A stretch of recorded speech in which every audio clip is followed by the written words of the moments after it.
Hello, hello. We are live. We are live. I'm Dr. Frita, and this is Medical Monday, and we are talking about the hot health topics in the headlines. We have a very full show today with a lot of things that have happened on the medical front, the health headline front, and quite frankly, the political front. And sometimes we have a cross-section and interaction. So today we're going to talk about first, breast cancer. We have a lot of celebrities who have come forth and they've shared their diagnoses of breast cancer, such as Katie Couric. And so we'll talk about the bravery of the celebrities using their platforms to talk about breast cancer. And then we'll talk about the Kardashians. Don't we talk about the Kardashians a lot? Okay, well, they're in the headlines because Kim Kardashian and Kanye West's son has been diagnosed with vitiligo. So we'll talk about what that is. And then we're going to talk about what's been all over the headlines, and that is Vice President Kamala Harris, now on the head of the Democratic ticket. And specifically, since this is Medical Monday, we'll take a little peek into what a Vice President Kamala Harris becoming a President Kamala Harris might do for healthcare, how it might affect you. I want to have a good discussion about that. Lastly, we'll talk about a man who says the color of his skin, his race, delayed him from getting a kidney transplant. Could that be? Yes, it could be. We have some data and we have some facts to explain what kind of rules were in place that actually did allow a person's race to delay them from getting a transplant. Yes, right here in this modern times. We'll talk about that. And then lastly, my favorite part, we have a live Q&A. So get your questions together. Make sure you go ahead and like and subscribe as you come into this video. We'll be right back.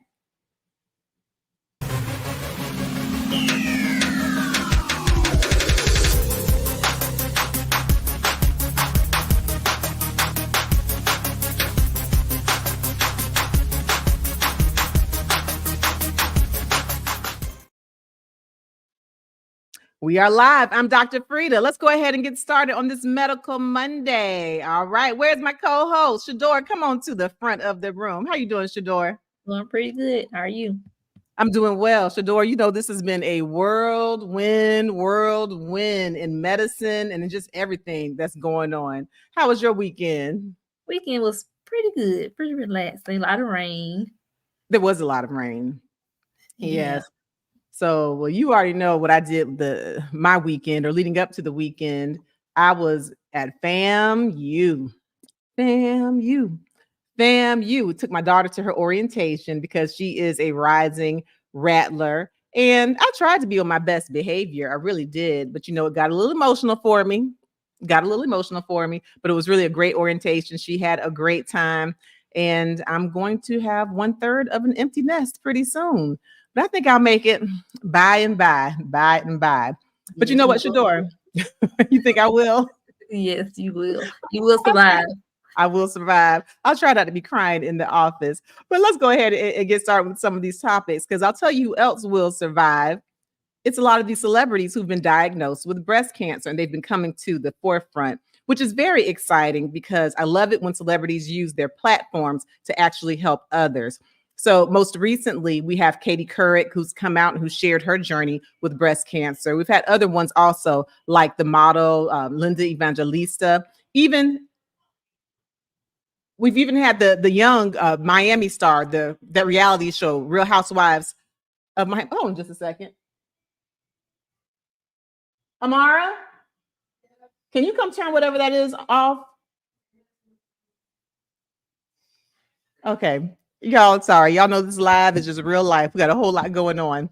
All right. So we had even the Real Housewives of Miami star, Gertie, who she's only 45. She had breast cancer. She's talked about that as well. So please go ahead and play that clip, and we'll talk about Katie Couric. And then we'll give a few reminders on the breast cancer screening as we move on into the rest of the topics.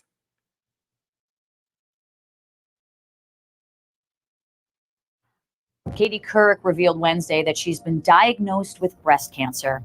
In a personal essay, the legendary journalist and author opened up about her health while urging her female followers to get their mammograms, something she put off herself for 6 months. She explained that she learned of the cancer after the exam, during which her doctor spotted something amiss. A biopsy later came back to show cancer in her breast. After learning of the diagnosis, she wrote that she felt sick and the room started to spin. On July 14th, Couric had a lumpectomy to remove the 2.5 centimeter tumor, which she described as roughly the size of an olive. Pathology results showed that her cancer was stage 1A, and she learned that the likelihood of the cancer returning was considered low enough to forego chemotherapy. However, Couric started radiation on September 7th with her final round just this past Tuesday. While employing readers to get their screenings, she also lamented on the state of insurance companies being required to fully or partially reimburse patients for the cost of potentially life-saving breast ultrasounds. She said she's using her experience as a teachable moment. Absolutely. I love that teachable moment. And, we were just talking just last week on this live on how many women, even though they understand the importance of getting healthcare screenings, will put it off. And you see even Katie Couric, who had a husband years ago who passed away from colon cancer. She knows more than anyone the importance of screening. But even she kind of pushed it back for 6 months. Now she says, she's so happy that she did catch it, because what would have happened had she pushed it out even further? So remember, breast cancer is a leading cause of cancer. It's the second most common cause of cancer. It's a high cause of cancer death. Lung cancer is the number one cause of cancer death. But certainly getting your screening mammogram and being an advocate for yourself. The 3D mammograms are what really tend to diagnose breast cancer more efficiently than the two-dimensional mammograms. So I want you to do this. First of all, Shador, who was the first person in the chat today?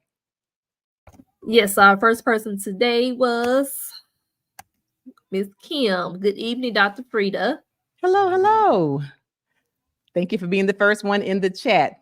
And as we move on to the next topic, if you all know of any celebrities who've been open and who've shared their stories, just put their names in the chat and we'll just go ahead and send them some well wishes. And make sure that you go ahead and save your questions, because when we get to the live Q&A portion, if you have any questions about breast cancer screening, then we'll talk about those. And remember, as we've talked about here, definitely 1 in 8 women will be diagnosed with breast cancer. We know that the incidence of breast cancer has been increasing, specifically in younger women less than the age of 50.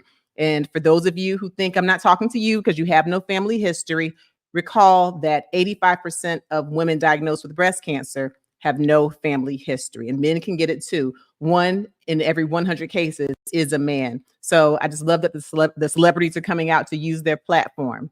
All right, go ahead, please like this video, share this video so you let YouTube know that we're here on Medical Monday, getting into some hot health topics in the headlines. And and let me tell you, yes, make sure you like this video, make sure you share this video.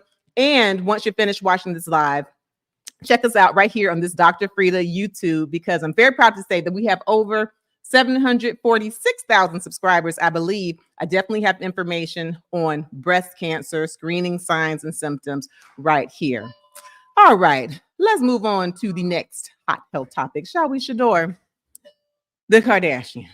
Yes, ma'am. The Kardashians. Y'all know they just stay in the headlines. But what I do like about the Kardashians, among other things, is that they are so transparent that they even share their medical issues, which in their cases, they use their platforms to share the issues in a way, that can be helpful to us. We know that Kim Kardashian and her mother, Kris Jenner, they've shared that they have a diagnosis of psoriasis, which is an autoimmune skin condition. And no, it's not contagious.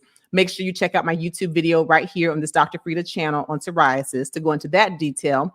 But more recently, they've shared that Kim Kardashian's son that she shares with Kanye West has been diagnosed with vitiligo. They didn't share which son as of yet, but he has a diagnosis of vitiligo. Let's go ahead and play that clip, and then we'll get into what it is. It came from my mom, went to me, and then, I've passed on in a different form to my son, who has vitiligo. Kim Kardashian revealing one of her sons has a rare skin disorder.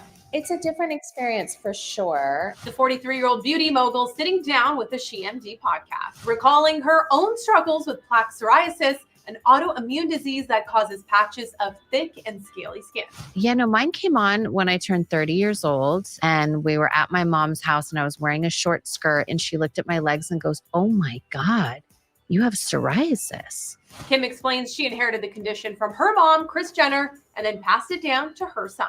It came from my mom, went to me, and then, I've passed on in a different form to my son, who has vitiligo. The reality star doesn't say which of her two sons, 8-year-old Saint or 5-year-old Psalm, has vitiligo, which is an autoimmune disorder that causes patches of skin to lose pigment or color. Michael Jackson most famously dealt with the same condition, which ended up causing his entire body to lighten up in color. As for Kim's son, the reality star says they've managed to keep the disorder under control. I didn't know anything about it, but having to learn about it and figuring out where it came from, and that's hereditary, and just knowing what, how, just learning more and being able to share that with people. Yeah. Kim's been an open book about her own struggles with her skin. How crazy is my psoriasis right now, guys? Like all up my leg. I don't know what's happening.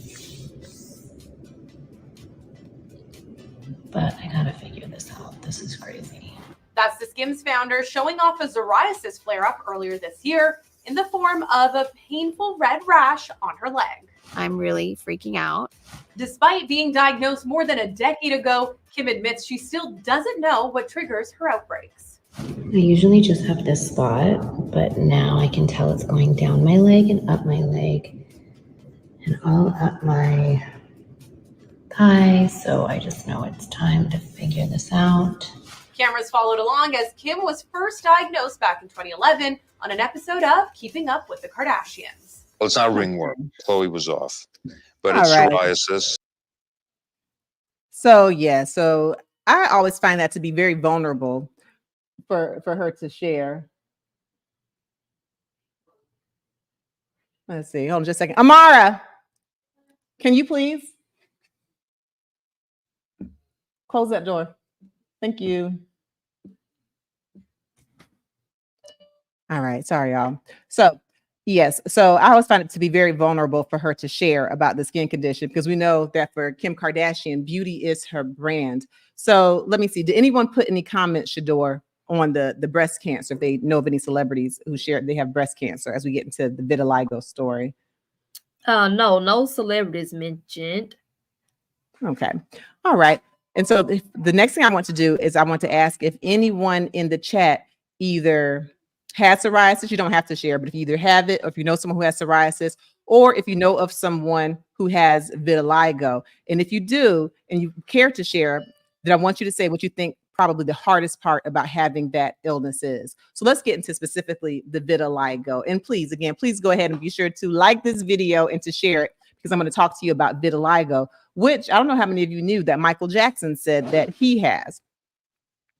So for the vitiligo, as y'all go ahead and put in the comments, vitiligo is an autoimmune disorder. And I know we've talked about autoimmune disorders quite a bit. So an autoimmune disorder occurs when your body's antibodies, which are supposed to be fighting bacteria, viruses, things of that nature, instead of fighting the bacteria and the viruses, your antibodies turn on you and start fighting you, right? So just like an autobiography is a book about oneself, and autoimmune disease is when your immune system fights oneself.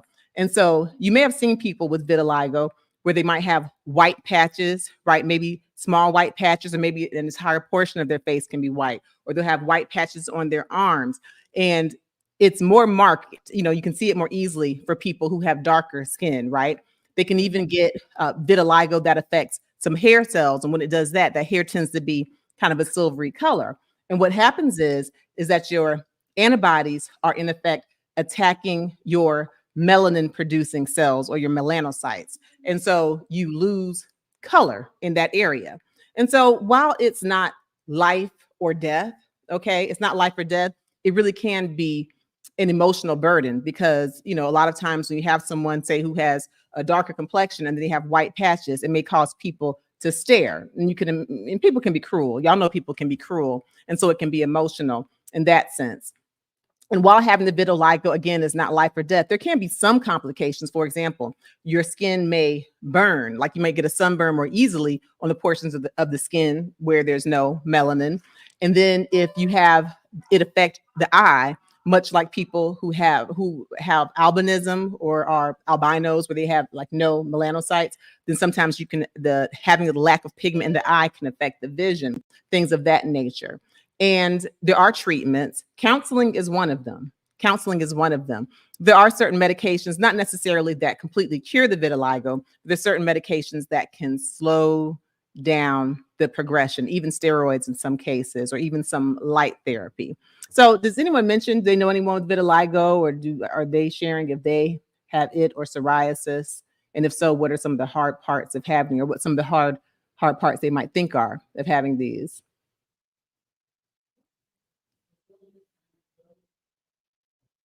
Oh, Fedor? sorry, I was smart muted. So Sienna, hello. Hi, Sorry. Sienna.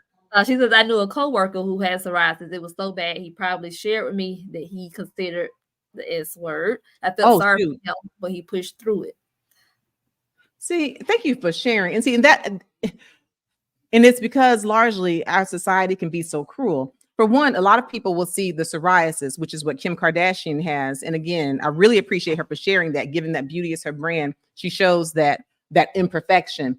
People will look at it, and the psoriasis, you get these red plaques, you get the scaling, and sometimes people think that it's contagious. Psoriasis is not contagious, okay? People who have psoriasis and they have the redness, they have the flaking, they are not dirty, they're not infected. It is an autoimmune disorder. And so, but sometimes people will kind of be shunned, or, for people who have psoriasis, and then it can be uncomfortable, it can be itchy, it can be flaking. You can get flares that can, they can come on your elbows, your knees, your legs, like what you saw Kim Kardashian show. So, and that's why I mentioned for the vitiligo, which is a different form of autoimmune disease, both autoimmune with the skin. That's why I mentioned that counseling is a big part of it. Well, I pray that he certainly did not, do that unaliving of himself. But the fact that he even thought about it lets you know how crude our society can be. And for the psoriasis, as you'll see when you watch the YouTube video I have on it, there are treatments for it as well. Yeah. Anyone else, Shador? Yes, a couple more. Randy, hello. Hi, Randy. Randy says, I know someone who have both. Her psoriasis is just a lot. Yep. And it can be something that socially kind of can make people kind of a little uncomfortable. But again, psoriasis is not contagious. So y'all need to grow up and also educate your children to educate other people. If you see someone who's kind of jumping and looking at somebody, please just, gently and in a friendly manner, educate them to not be so cruel, All right. Anyone else? Yes. Julie. Hello, Julie. Hi, Julie. She says, I had a student a few years back who missed a substantial amount of days from school due to his psoriasis outbreak. Yeah. And see, with the psoriasis outbreak, it probably was not making him sick per se, like nausea, vomiting, or anything like that. But it was probably, socially. Although I will say there is an arthritis that can be associated, a psoriatic arthritis, and even kidney disease can be associated with psoriasis. And we have, Shador, in the office, we've seen patients with psoriasis who've had some related kidney disease. Vitiligo, not so much. That's more of a cosmetic condition, except for the things that I mentioned before. And then, of course, the skin can be more sensitive as far as sunburning. All right. So are there anything else before we move on to the next topic? No, ma'am, that's all. All right. So the next thing we'll talk about, oh my goodness, this has been in the headlines everywhere. Of course, we know that President Joe Biden has stepped down and he endorsed Vice President Kamala Harris. It looks like she is going to clinch the nomination, like she has enough delegates. And given that we are Medical Monday here and we talk about the hot health topics in the headlines, a huge health topic that affects our patients, that affects everyone, is healthcare. And so I do want to talk a little bit about healthcare and how you all think that if Vice President Kamala Harris were indeed to become the next president, how might that affect our healthcare system? Because that's really important. We'll also touch base a little bit on Project 2025, which we know has been a part of the Republican platform. And it has some very strong opinions on healthcare. That 920-page document has some very strong points on healthcare.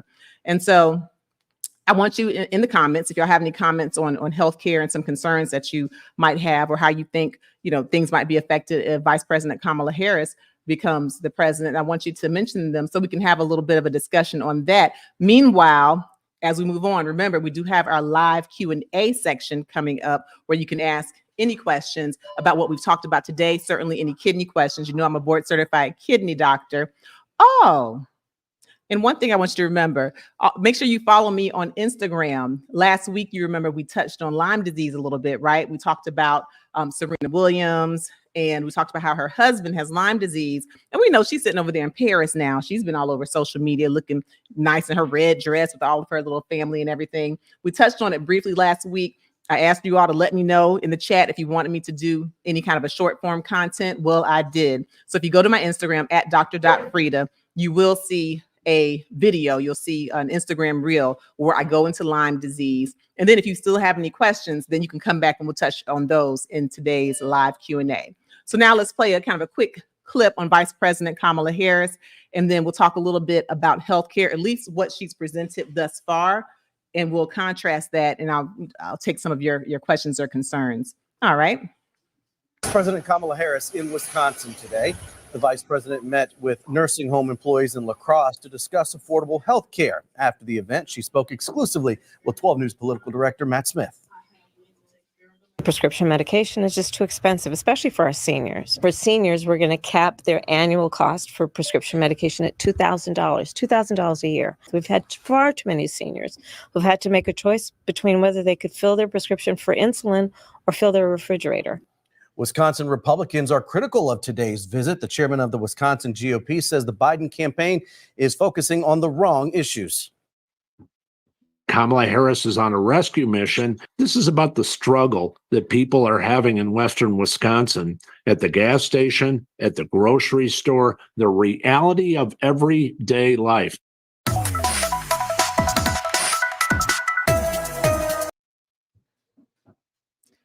Oh, boy. All right.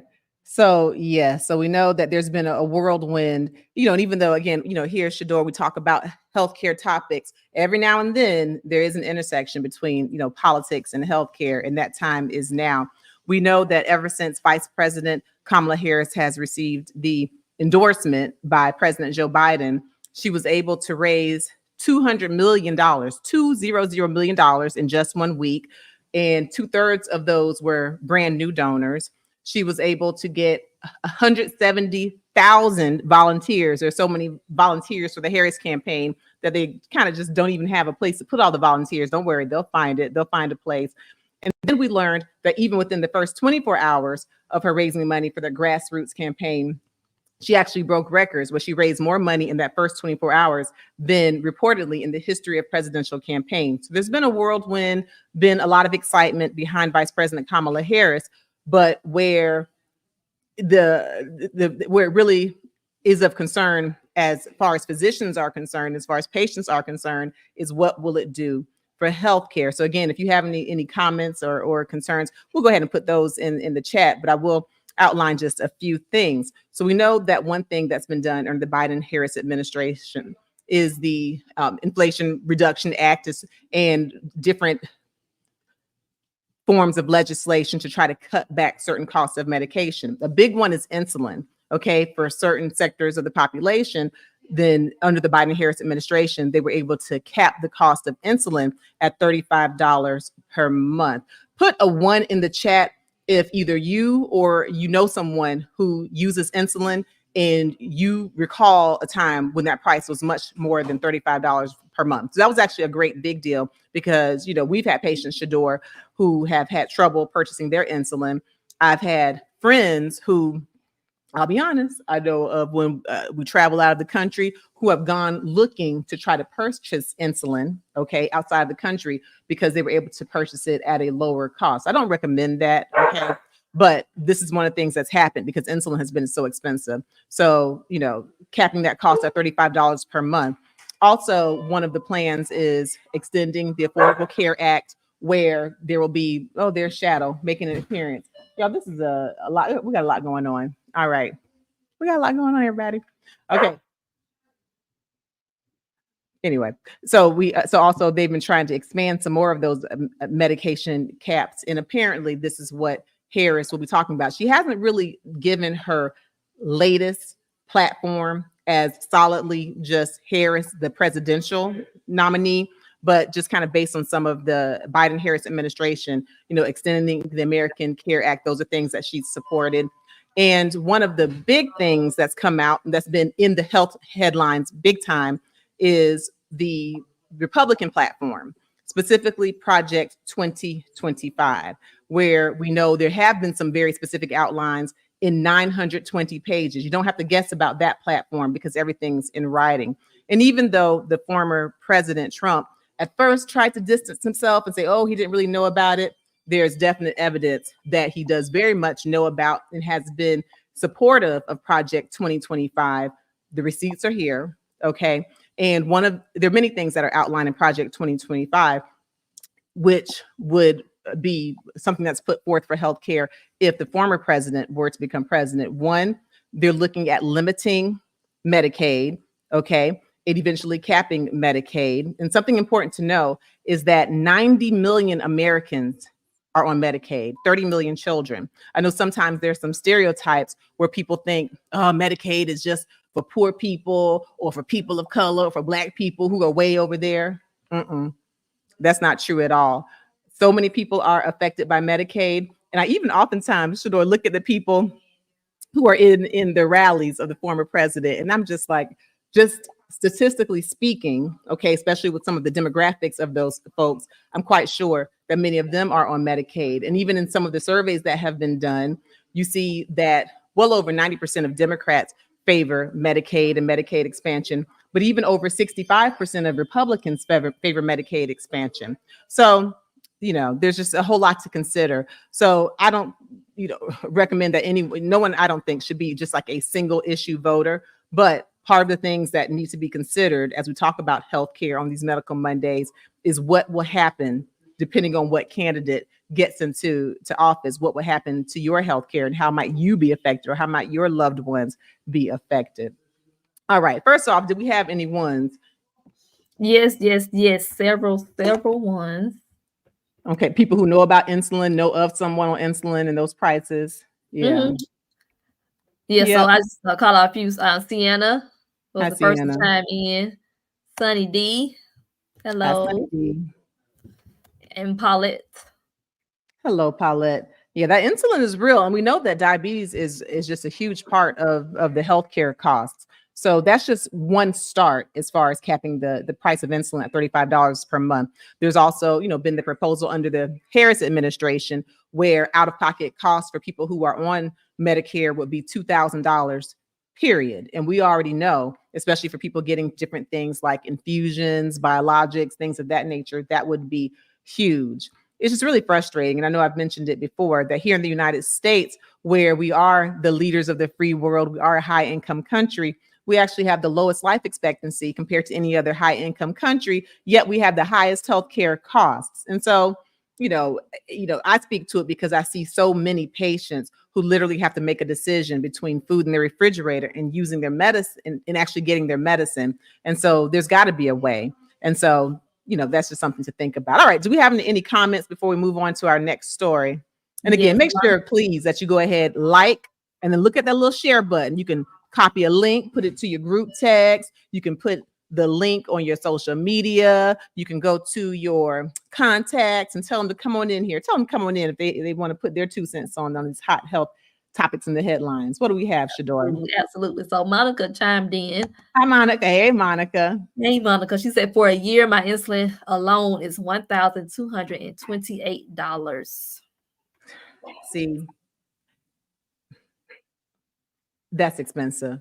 That is so expensive. And then if you have to start, and I pray this is not in your case, but in many cases for people who have to start picking and choosing on what they can and cannot buy, or they try to half the amount of insulin or cut it in a third, well, now then that can affect your blood sugar. And we know that diabetes is the #1 cause of kidney failure. Diabetes is a leading cause of heart disease, of strokes, of amputations, of poor wound healing. And so the insulin is essential if that is your treatment for diabetes. And so this is something that I believe, on a personal note, that everyone should have access to. Okay. It shouldn't be a matter of, if I'm not rich enough, I can't afford that health care. And so just, everyone, just make sure you make your own informed decisions on these things. And if you're not someone who's super politically savvy, find someone you trust who has interests that align with yours. And just for one of the many issues, healthcare is one of them. Find out which healthcare issue, which future president would match your interests the best. And yeah. Anyone else? Thank you, Monica. Yes, John Few. We have a couple of Johns. So John Few. Hi, John Few. What are your thoughts on universal health care? What are my thoughts on universal health care? Well, if you're talking about Medicare for all, my number one issue is that I don't want to see people not have access to the basic health care just because they don't have enough money. So I know that there have been some proposals, like Senator Bernie Sanders had a Medicare for all that it looked like, at least when he was running for president, that would like completely get rid of private insurance companies. That one is a little extreme for my liking. And then I saw kind of some more moderate approaches where there could be Medicare provided for, even babies as soon as they're born, plus people who are uninsured. But then there have been some policies where you could still have the choice, of having private insurance. I don't like the idea of choice being taken away from people pretty much in any sense of the word. And so I don't like the all the way extreme universal health care where you take away the choice and you take away people's right to have a private insurer. But I'd like some type of a happy medium. So right now, with the expansion of the Affordable Healthcare Act, then more people, especially during COVID, have been able to get insurance, getting certain vouchers, and having more access to healthcare. So I like the higher healthcare access, but I don't like getting rid of private insurance, having everyone have a stamp, one healthcare policy fits all. And there are ways to have that balance. It's not necessarily, twerking on the fence, as they say. There are definite ways. Yeah. Yeah. Thank you for that question, John. And then we had an earlier comment from Linda about Kamala and the healthcare. So a Kamala presidency for U.S. healthcare is a 360-degree surge improvement. She understands the importance of initiative, actions, and moving forward in times of the future. All right. Thank you for sharing that opinion. Okay. Yeah. And Tommy, with a Y, I'll share his opinion. Only rich people will get good health care. As far as everyone else, America will suffer if she wins. Only rich people will get good health care. As far as everyone else, people will suffer if she wins. I'm really curious to see what supports that, because quite frankly, on her plan, at one point, she really was talking about Medicare for all, meaning if you're uninsured and as soon as you're born, if you have no money, she had proposed, especially in 2019 during her election, she proposed that everyone would get Medicare. So that statement is actually not true. The statement is actually not true. And she actually got criticized, Vice President Kamala Harris, early on, because she was asked about the private insurances and if they should be pushed to the side. And she didn't necessarily oppose that, which again would mean everyone would get health care. Now, she seems to have moved a little bit away from that. And again, in the current Harris presidential nomination, I have not seen an official statement, but just based on what she did with the Biden-Harris administration, definitely it's provided more affordable health care. So only the rich would not get it. So I'm sorry, that's just actually blatantly untrue. There's really no other way to put that one. Sorry. Okay. Anyone else? But it's good to get that opinion. So yeah, make sure you go back and do your research to find out, I don't know, where you got that from. That's just wrong. All right. Thank you, Dr. Frita. Yeah. So another thing, so that's just kind of the access to health care. Another very big thing, oh my goodness, that's been the talking point and been very, very important. As we know, we now live in a post-Roe versus Wade society, a post-Dobbs decision society, where there have been different abortion bans that are proposed. And this is a very sensitive issue, especially among people who believe that life begins at conception. Even President Biden didn't seem to not have spoken about this very comfortably, given that he's a Catholic.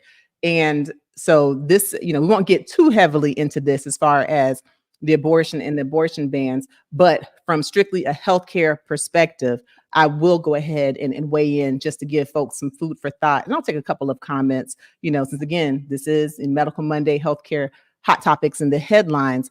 So we know that for Project 2025, which again is that 920-page document being proposed by the Republican Party and presumably would take into effect if the former President Trump were to take office, is very clear on abortion and abortion bans.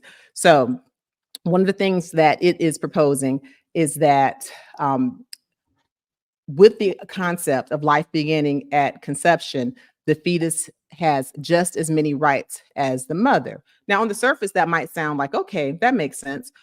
However, we've actually seen real life scenarios where for mothers who actually need the medical procedure of an abortion to save their lives, there's been situations, documented situations, where in places since the Dobbs decision, they haven't gotten that medical care and it's been life-threatening, very specifically.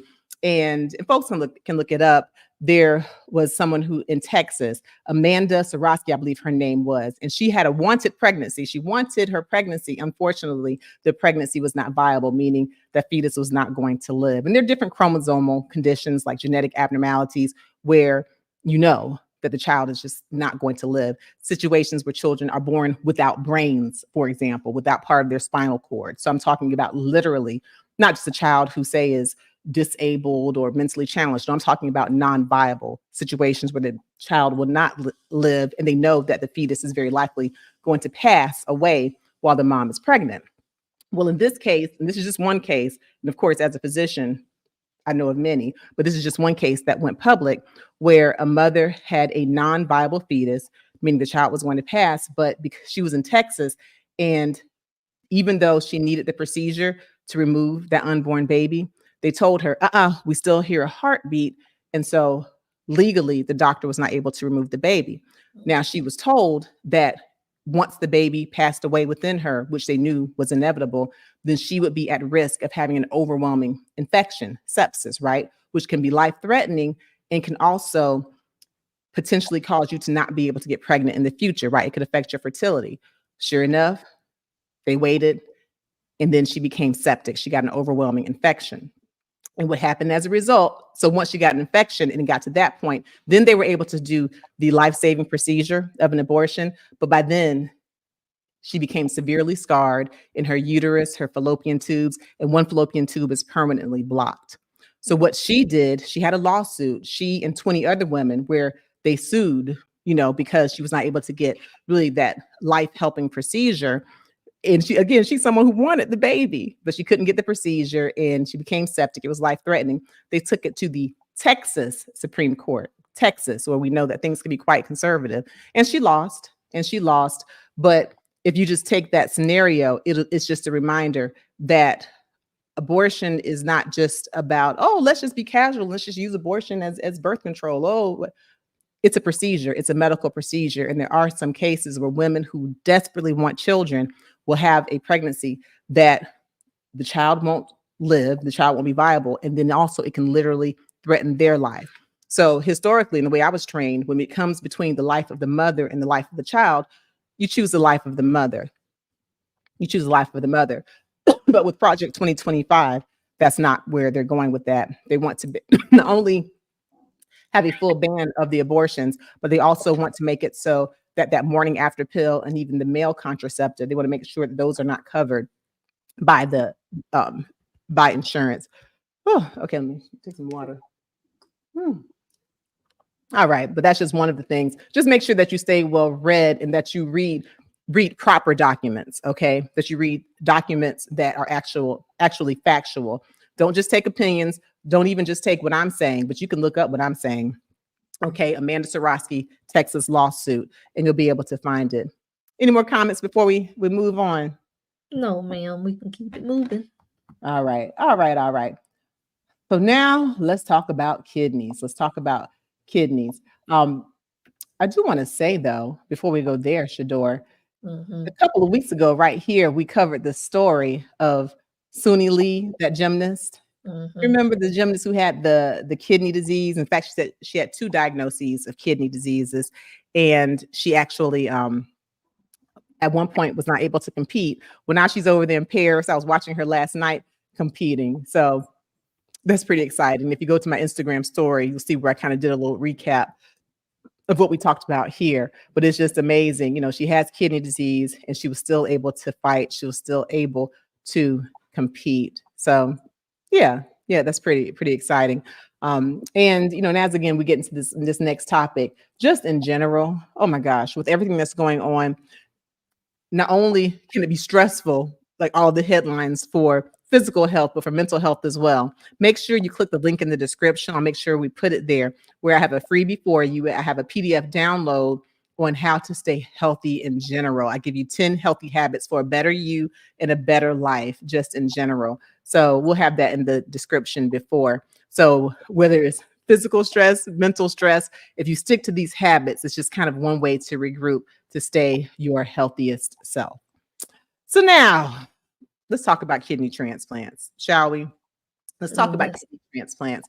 Now, typically that's just a very joyous discussion. And, you know, as when we see in the practice, Shador, as my practice manager, we take care of patients. We get them on the kidney list. We try to get them kidney transplants. Once they get the kidney transplants, they come back to us post kidney transplant. It's a happy time, right? Mhm.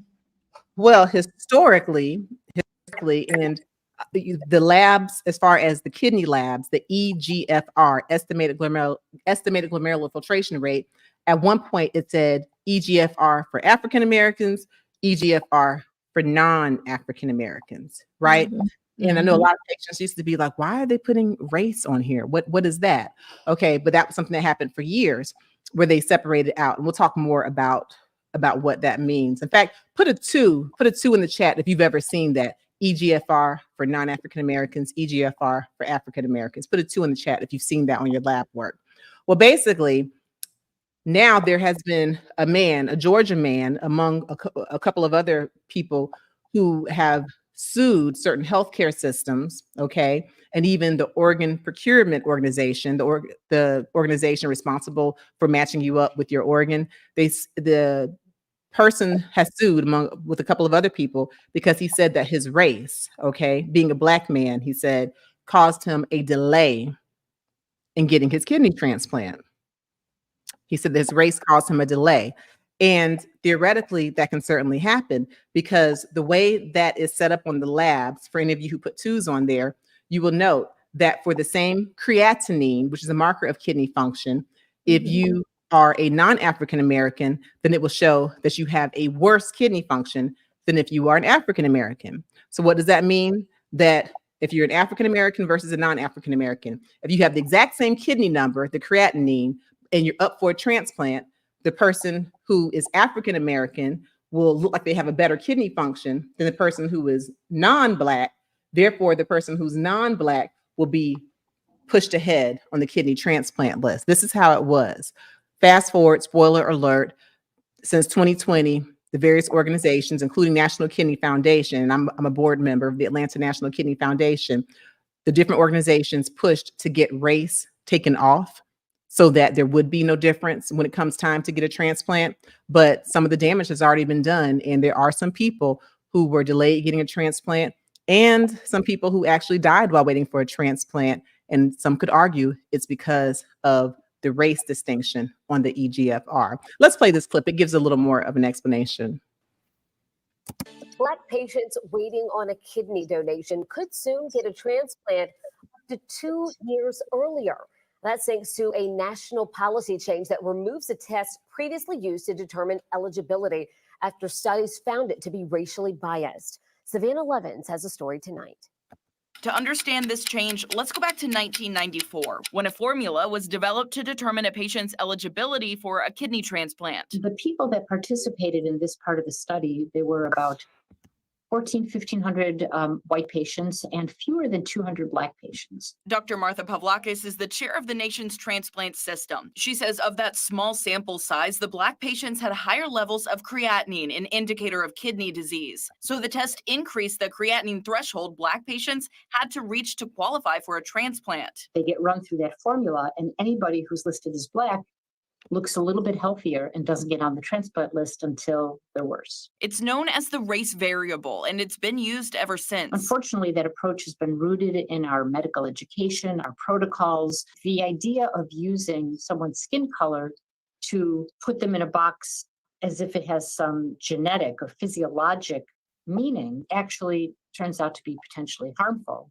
The average wait time for Black patients on the transplant list in 2014 was 64 months, compared to 37 months for white patients. Even though Black people are 4 times more likely to be diagnosed with kidney failure than white people. But a policy change now in effect has banned that test and instructs every kidney transplant program in the U.S. to credit affected Black patients with time. You can't use a race variable. That's a mandate. All transplant programs in the United States have 1 year to inform everyone on the list that we're doing recalculations. Dr. Pavlakis said this change means Black patients could get a kidney transplant 1 to 2 years sooner than before. For non-Black patients on the list, does that potentially move them down or in the opposite direction? So the list is always fluctuating. My experience is that most people are in favor of a fairer system for everybody. If people have a sense that the system is racist, right, this will destroy faith in the system.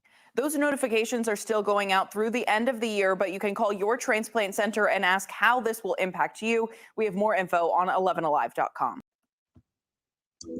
Yeah, that's amazing. And so I'll stay tuned and I'll update. We'll update on this live on what happens with that lawsuit, because quite honestly, back when they were still using the race differentiation for the kidney function, this is something that was universal. So if that's the case, who is the person at fault? Is it a whole committee at fault? Is there anyone at fault? I'm very curious. But for the people who were suing, indeed, they were delayed. We know they would have been delayed. And so who is to be held accountable? At any rate, did anyone put a 2 where they do remember seeing that on their lab work? Oh, yes. Yeah, who put a 2? So we had a 2 from, one moment, from Sis. Yeah. Lady GDD. Hi, Lady GDD. Patients used to ask that too. They're like, what does race have to do with it? Oh my gosh. Yeah. Mm-hmm. And Paulette also placed it too. Yeah. And I will give some historical context. So, and she shared it in that clip, actually. When it was first decided to do that, they did find that most of the Black people in the test who had the higher creatinines still, by other studies, had a better kidney function. And the thought was that because creatinine is actually a byproduct of muscle, they believed that, at least in that study, this is what they said, that the majority of Black people tended to have more muscle mass, therefore higher creatinines and more normal kidney functions at their creatinine. But as you can imagine, if you've lived long enough and if you've been in this country for long enough, you put African American versus non-African Americans. How many African Americans are absolutely 100% pure with African descent with nothing else? You know what I mean? So who's to say, what percentage are you African American? How African American are you? Is it one drop, and does that make your kidney function get changed on the race? It just becomes very, very sticky. And the black and white information we did see was that Black people were being delayed in getting transplants. And so that's the change. And so if anyone has any questions or comments, we can get into that as we go ahead and get ready to go ahead and do this live Q&A. So you can ask questions about anything that we talked about in these hot health topics, certainly. So be it vitiligo or breast cancer screening, some of the healthcare concerns, and certainly we always love to talk about kidney disease. I am a board certified kidney doctor and high blood pressure doctor. I've also been board certified in internal medicine, pediatrics, and in obesity medicine. So if we have any questions, we can go ahead and get into those. And remember, please go ahead, like this video, share this video. And if you haven't subscribed to my channel, make sure you do it and hit the notification button so you'll be among the first to know when we are releasing new information. Make sure you hit that notification bell today because we've got a good video, a very good video coming out tomorrow, if I may say so myself, right here on the Dr. Frita channel. So do we have any questions thus far? Yes, questions and comments. I want to start with Sheree, if I may. Hello. Hi, Sheree. Sheree says, I've always been suspicious of that, the EGFR with the race, and thought of it like the Tuskegee experiment. Yes. Now we know that Tuskegee experiment, you know, every time someone says Tuskegee experiment, every time I think about it, it just, it's frightening. At one point, it used to seem like almost a fairy tale that someone could be so cruel. And for those of you who are not familiar with the Tuskegee experiment, I know I'm always referencing videos on this channel, but I'm telling you, we got over 740 something subscribers because I have a whole lot of evidence-based videos. I have one right here on this channel on the Tuskegee experiment, and I talk about it, and of course it was a medical research study for the disease syphilis, where there were men in Macon County, Georgia, who were Black men, who were largely sharecroppers, who were men of low socioeconomic means. And these men had syphilis. And even when a cure for syphilis came around, they never offered these men treatment for syphilis. They didn't properly enroll them in the study. They didn't share them their rights. They just sat there and watched them and documented them like lab animals. They really treated them like lab rats, completely inhumane. And this study was sanctioned by the government. So make sure when you finish this live, you go ahead and just kind of click in the search button, Dr. Frita Tuskegee experiment or Dr. Frita syphilis, SYPHILIS explained. And I go into a very deep detail on the Tuskegee experiment and on syphilis. So now we'll say, now, as far as I could see it giving you kind of those creepy vibes as far as when it said EGFR African-American, of course, no experiments were being done on Black people for this lab. But again, what we do know is one of those subtle situations, or maybe not so subtle, where it created a racial disparity in who got the life-saving transplants first. And certainly people who were Black or labeled as African-Americans by that lab, by the criteria, were being pushed down. And that's a fact, Jack. Yeah. Any other questions or comments? Yes, Dr. Frita. So I'm going to jump over to John Pierce, who has been waiting so patiently. Hi, John Pierce. Hi, John. He says, what about, can you touch base on mental health in young people and adults with social anxiety and depression? Oh, absolutely.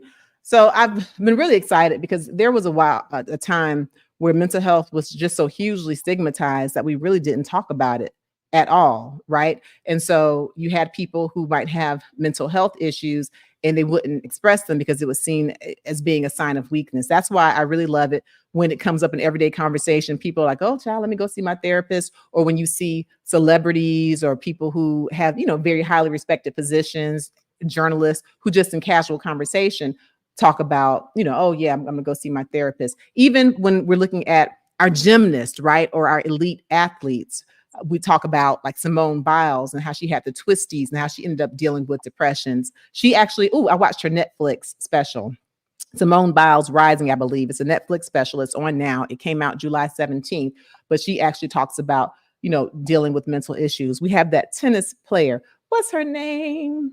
Osaka. She's Japanese and Black, and she actually had pulled out from tennis for a while because she was dealing with anxiety and depression.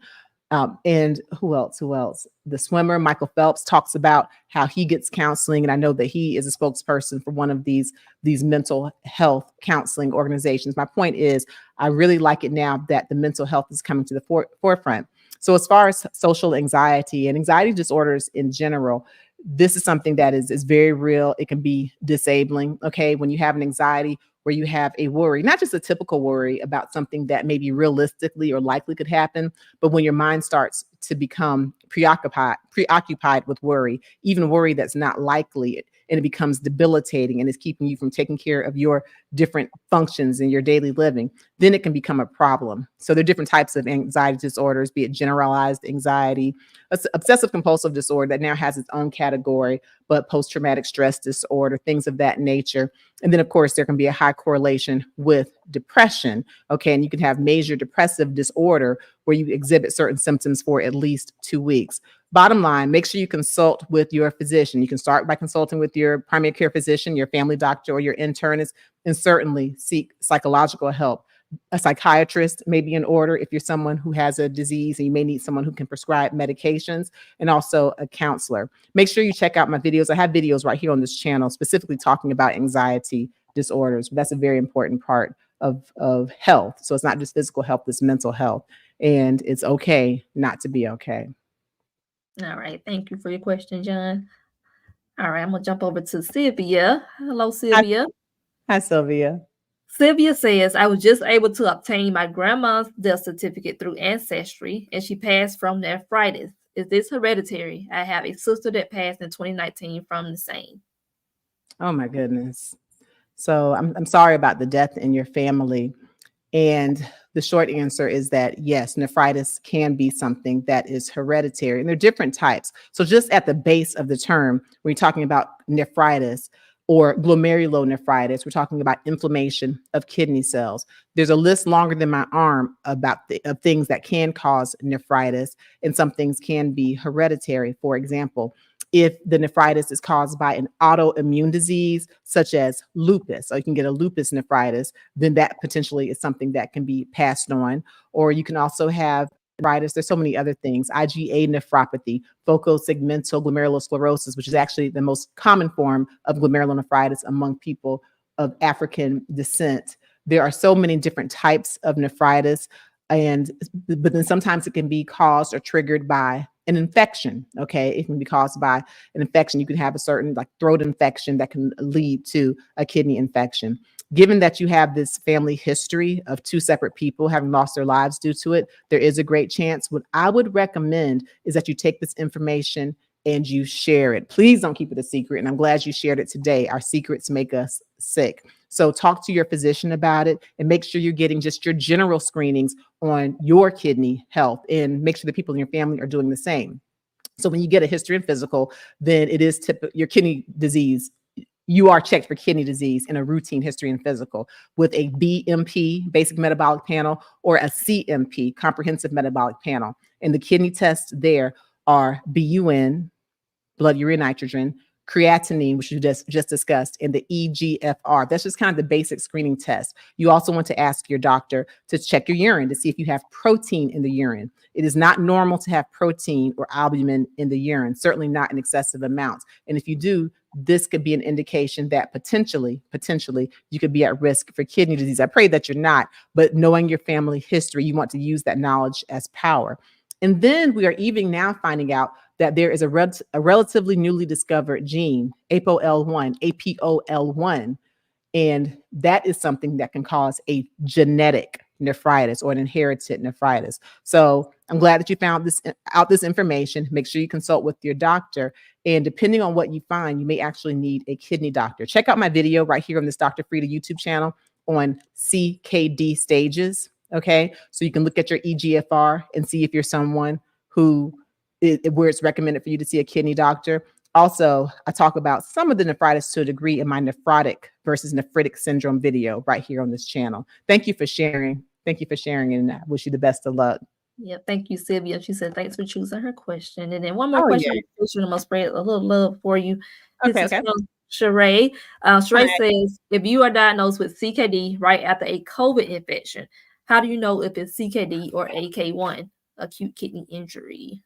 That's a good question. That is a good question because there's a very definite answer. Number one, COVID, that dirty C word, it's back, y'all. I'm getting more and more patients who have it. I got somebody in the hospital right now with it. I have other people who were testing. I'm suspicious that they have it. We know that President Biden is just getting over COVID. It is here. And so I know everybody has been out dancing footloose and fancy free, like ding dong, the witch is dead. Y'all thought COVID was gone. There's a surge. Okay.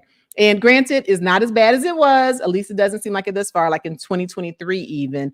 And we do have these new variants, the flirt variants, the KP variants, and they're causing different symptoms like Sore throat is a really common one. They can cause fatigue, fever, even loss of taste, smell, but just recall that it's here, there's a surge. And so if you're in tight living situations, if you're in a tight room, don't be afraid to pull out a mask and, consult with your doctor on if a vaccination is appropriate for you. And I'll tell you right now, I'm about to go get a vaccine again and grab up all my kids and have them to get it. I'm going to check out and see when this updated version is coming up. But consult with your doctor to find out what's right for you. There's no longer mandates or requirements, just recommendations. Okay. But as far as COVID, we do know that COVID was nephrotoxic, meaning in many cases, it was causing direct damage to the kidneys. I had patients I put on dialysis who had normal kidney function before COVID because of COVID. You don't want it.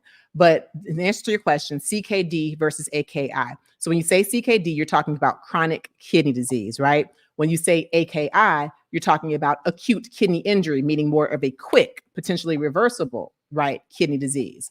Here's how you tell the difference. AKI is when you have a decline in your kidney function that happens over a short period of time and you recover kidney function within 3 months. Okay, that's AKI, acute kidney injury, kind of a quick kidney injury. It happens commonly. It can happen with illnesses like COVID, if your kidneys take a hit and then they recover, or if you're very, very dehydrated and then you get a temporary kidney failure, you get hydrated again, those kidney cells regenerate. If you get an overwhelming sepsis, an overwhelming infection, that can lead to acute kidney injury for many reasons, but it can turn around, it can get better. If the turnaround happens within 3 months, then it's AKI, acute kidney injury. If the kidney disease or the decline in kidney function lasts for 3 months or greater, then it is CKD, chronic kidney disease. So the 3-month mark, that is that marker. It's a little tricky because sometimes I know that physicians, even some of my colleagues, as soon as they see a number that's off, if they see it just one time and it hadn't even been a week, they might label you as CKD3, CKD this or C. If it's less than 3 months, then technically it's not CKD. Check out my video on CKD stages. I go into even more detail. I think that's a good question. Very good question, Dr. Frita. Should be rather quickly for Mr. Leroy. Hello. Hi, Mr. Leroy. My brother just passed away from kidney failure. So, Dr. Frita, what type of doctor should I see for testing about my kidney health? I have no health insurance. I'm really sorry to hear about your brother. Really sorry to hear about your brother. What I would do first off, and I know you're in the grieving process, and I would find out if you can learn why he had kidney failure, and depending on where his family is in the grieving process, his other family members or wife or kids, hopefully someone will be able to tell you, like they could tell you, okay, did he have kidney failure because of diabetes? Did he have kidney failure because of high blood pressure? Those are the top 2 causes of kidney failure, diabetes number 1, high blood pressure number 2. Did he have one of these, a form of glomerulonephritis that we're talking about? Did he have the FSG, so forth and so on? So I find those answers out. But then what will be helpful is just to get a general screening. Now, of course, not having health insurance, that would mean you would need to pay out of pocket. But what I would do is I would first call your local health department and even reach out to see if you can find an organization that does some pro bono work. For example, I know that for the National Kidney Foundation, we go out and do health screens. And I was just at a community fair where we were, the National Kidney Foundation, and we have other ones coming up. So Google it, nkf.org or National Kidney Foundation, to find out your local branch. Sometimes we do community outreach where we offer free screenings. Okay, free screenings for kidney disease. Okay, I know we've got one coming up in September in the Atlanta area, and where we have free screenings. But as far as seeing a doctor, the most comprehensive form you would get is if you were to go to a primary care physician and ask for a BMP, basic metabolic panel, where they would screen you for creatinine, BUN, and EGFR. And they could also screen you for your urine to see if there's protein, so you could find out if you are at risk. In the meanwhile, make sure you check out my YouTube channel. I have all kinds of videos on foods for kidney health, on lifestyle for kidney health, the importance of drinking water for kidney health. Remember that what I give is information. It does not replace the advice of a physician, but it could perhaps give you some guidance or give you some food for thought as you seek health care. So I wish you the best of luck, and I'm really sorry about your brother. Absolutely. All right, Dr. Frita. Sunny D wants to know, do you do telehealth services? I would like to schedule an appointment with you if possible. Absolutely. In fact, we were just doing telehealth today before coming on here. So yes, I know that, we touch on a lot of things here, but in order to answer personal questions, I need to get detailed history. So I do offer a telehealth service. You can click the link. Here's some information right here. You can also click the link. We'll have it in the description where you can schedule a one-on-one consultation. I'll go into detail about your history, symptoms, whatever questions you have, and I can give you some better personable information on the concierge telehealth service. So yeah, please go ahead and click that description. I would love to talk to you. All right. Thank you, Dr. Frita. All right. So there's a couple of comments for you. Spread some love. This is from Malcolm. Hello, Malcolm. Hi, Malcolm. Malcolm says, thank you, Dr. Frita. Watched your video on high blood pressure and kidney disease. Since then, I've taken your recommendations for eating more healthy foods. I already can feel the difference in health. Oh, that is good. That is wonderful. Yeah, now you probably have seen I have a slew of videos on how to lower blood pressure naturally, the low salt, the exercise, the meditation, all of the things. But again, remember, you want to do those things in conjunction with consulting your physician. What I give is information. It doesn't replace what your physician tells you. I do give evidence-based information, and I'm really happy that it's been able to help you. Thank you for that feedback. I appreciate it. Thank you. This is from Cool Weather. Hello. Hello, Dr. Frita and everyone. This is my first time seeing one of your live broadcasts. Love your channel.